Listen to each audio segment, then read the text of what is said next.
Hello and welcome, finally, to a proper video on this channel. If you've been listening to my music, you've probably noticed I've released over 100 tracks in the past year, but not a single real video. No face to camera, no commentary, just music.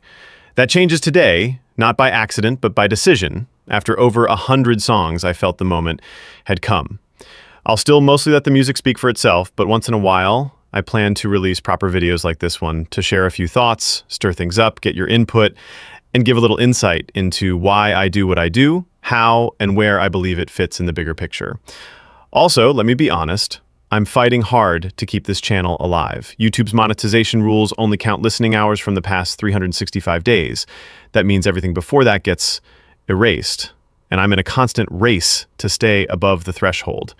If you enjoy what I do, I ask you kindly, subscribe, comment, share the music, and let others know about the channel. It makes a world of difference. First off, thank you. Whether you're here out of curiosity, support, or skepticism, I'm genuinely glad you stopped by. So now let's talk. I get the following comment all the time. Is AI-generated music real music? Or is it just cheating? Or then again, aren't you just pushing buttons and taking credit for what a machine spits out? Let's get into it. Let's first talk about what AI music can and can't do. Some people may say, come on, it's just text prompts. That's not real composition. Where's the talent in that? Well, I acknowledge that it can be true, but it depends entirely on the person behind the prompts. You can write a prompt requesting a 1950s style love song and then get a 2-minute track within seconds, but don't hold your breath. The result will be extremely generic, mostly soulless, and absolutely forgettable. And as it can be expected, it will celebrate soda shops and poodle skirts and jukeboxes. Cliché? You said it. What I do is nothing like that. First, let's put it straight. I write all my lyrics, sometimes in English, sometimes in French. No ChatGPT or UDIO written lyrics. Of course, I will use DeepL.com to double check some words I'm not sure about, or I will even search online rhymes lists randomly, but that's about it. Then, I define the genre, the instrumentation, the tempo, the mood, the vocal type, the recording quality, and then comes the list of ingredients for your recipe. If, as an example, I have an early 1960s Nashville production in mind for a tribute song I wrote, I will mention Owen Bradley's studio, the Jordanaires, Floyd Kramer, Buddy Harman, Grady Martin, etc. You've got to know your stuff if you want to get what you're after. Period. I spend hours, even days, generating dozens, sometimes hundreds of short samples just to find the one that captures the sound I have in my head. And the frustrating part is that I reject 95% of them. So after endorsing the songwriting role, I have to jump into the producer's mindset. Think Alan Parsons on Dark Side of the Moon, George Martin on Revolver, or Sgt. Pepper, or Sam Phillips at Sun Records. Some people may say, but you're not the one performing it. Exactly. And neither were Joe Meek or Phil Spector, to name a few. To pretend that River Deep Mountain High or Telstar were not the fruit of some kind of sonic vision is to lack any serious knowledge of music history. And what about cheating? Well, imagine Les Paul and Mary Ford, where Les played multiple sped-up guitar parts and Mary layered her harmonies. It was revolutionary. Were they cheating, or were they ahead of their time? I don't pretend to be a one-man band. I act like a producer. And if the late, great Brian Wilson, may he rest in peace, had this kind of technology back in 1967, let's just say we'd probably still be listening to Pet Sounds 2 or Smile 3. Now let's address the ethics, clickbait, and garbage. Some people may say, isn't AI music mostly gimmicks and stunts? Well, yes. A lot of it is. You'll see titles like, What If Led Zeppelin Was From the 1940s? And hear big band versions of Stairway to Heaven. That's not music. That's a novelty. Or worse, fake doo-wop songs with crass titles paired with vintage pin-up thumbnails. Many fool Gen Z listeners into thinking these are real lost classics. That's not creativity. That's clickbait. From the start, my goal with RBR, the Retro Beat Repository, was different. I wanted to honor the past. I wanted to educate, pay tribute, and inspire curiosity about the original artists. And here's something important. More and more videos appear on YouTube with titles like Gen Z listens to pet sounds for the first time or Millennial musician discovers Buddy Holly. When I was a kid, you'd say Chuck Berry, Hank Williams, or Jim Morrison, and everyone knew who you meant. Those names were still played on AM stations and classic rock ruled FM, but those days have been gone for almost 20 years. Many in younger generations are genuinely shocked when they hear retro songs they didn't know existed.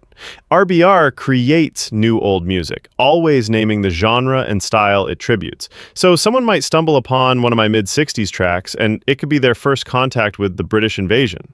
That's the point. Some people may argue, but AI music steals jobs from professional musicians. Let's unpack that. Most musicians around the world aren't full-time studio players. They're performers. They play at weddings, bars, festivals. They interpret songs from a shared repertoire. By creating more music in vintage styles, I'm adding to that repertoire. Think of a rockabilly band. They often struggle to find new, authentic material without sounding modern or fake. My songs, rooted in that 1956-57 energy, can become part of their set lists. I'm not stealing their gigs. I'm giving them a new ammo. More importantly, let's talk reality. I've been writing songs for 40 years, but I never had the means to hire musicians, book a studio, rehearse endlessly, and truly bring my songs to life. If not for AI, they would still be locked in my head. So, whose job exactly am I stealing? Am I taking work away from people I could never have afforded to hire? That's not theft. That's finally having access. Some people might say, AI writes everything for you. Not true. Once the lyrics are written, that's just the beginning. Every song goes through a meticulous process. I choose the structure, tweak the transitions, and decide when a chorus should lift or when a bridge should break the mood. I specify the arrangement.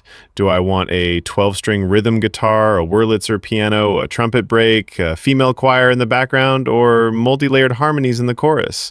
I pick the tempo that best matches the emotional arc.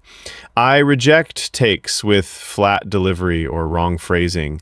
I ask for specific solo types, twangy rockabilly riffs, soaring Gilmour-style bends, Baroque piano runs, or reverb-soaked surf guitar. And when none of the output fits, I tweak the prompt, rerun the generation, and start over again and again. The truth is, it only sounds like my song when I've shaped every element of it. But the most personal layer, the part no machine can invent, is the lyrics. Sure, when the song calls for it, I stay true to genre. A sweet British invasion tune might only need simple girlfriend-boyfriend lines like Love Me Do. But more often than not, what you're hearing isn't just a style, it's me. I don't just mimic dystopia because Floyd did. I write about my own fears, memories, friends, family, personal losses, and experiences I've carried for decades. Even when a song feels like a character's story, there's a piece of me embedded in it. AI doesn't and can't write that. And then, of course, there are external influences from the artists I choose to tribute. This is where it begins, and I'll say it outright. I'm practically in a state of idolatry toward Roger Waters' writing. His ability to craft sorrow, rage, memory, and existential fear into poetry is unmatched. He changed the way I understand songwriting. I also draw deep inspiration from Bernie Taupin, the man behind Elton John's most cinematic lyrics. Taupin could paint a world in 3 lines, and sometimes I go straight to the source. Literature in disguise. My song Cold Ember, for example, comes from a phrase in Longfellow's Hyperion. Every man has his secret sorrows which the world knows not. That's not a random lyric. That's a philosophy, a key to the human condition, and no AI writes that for me. Some people may ask, but aren't you just copying other artists? Well, I do sometimes emulate specific artists or genres. That's part of the creative challenge, getting it just right. But I never use AI voices that imitate real singers. I could generate something that sounds like Elvis, Lennon, Gilmour, but I don't, because those voices belong to real people with real histories. I'd rather echo their spirit than steal their sound. And yet, Even paying tribute can get risky. Once I posted a track clearly labeled Tribute to Pink Floyd. It was 100% original. No lyrics borrowed, no melody copied, nothing sampled, just very Floydish. It took off. 1,500 views, 225 likes in 24 hours. Then, Sony Music struck. Copyright claim. I appealed 3 times. YouTube gave me the choice. Combine it down or make it private. So I took it down. And from that day, I've had to avoid even mentioning Pink Floyd in my titles. Floydish is all I can say. But let's be real, it's not the same. This is the world we live in. The tools are open. The laws are not. Sony has lawyers, I have honesty. Final thoughts? Back to the debate. So, is AI music legitimate? That's what this whole conversation has been about. We've looked at the artistic process, the production role, the historical parallels, the ethical minefields, and the reality of opportunity versus exploitation. Some people will always dismiss AI music as fake. But if it's created with love, intention, craft, respect, and truth, then yes, absolutely. This is not a gimmick. This is not about cheating. This is not about replacing musicians. This is about opening a door that was once closed. And as long as I walk through that door with honesty and purpose, I know what I'm doing is real. If you made it this far, thank you. Whether you agree or not, I hope that I made you think. The next step, we'll talk about what I do with that opportunity and why I created RBR. But that's for the next video. For now, stay curious, stay grounded, stay tuned, and most of all, subscribe, comment, and help me keep this little corner of musical time travel alive.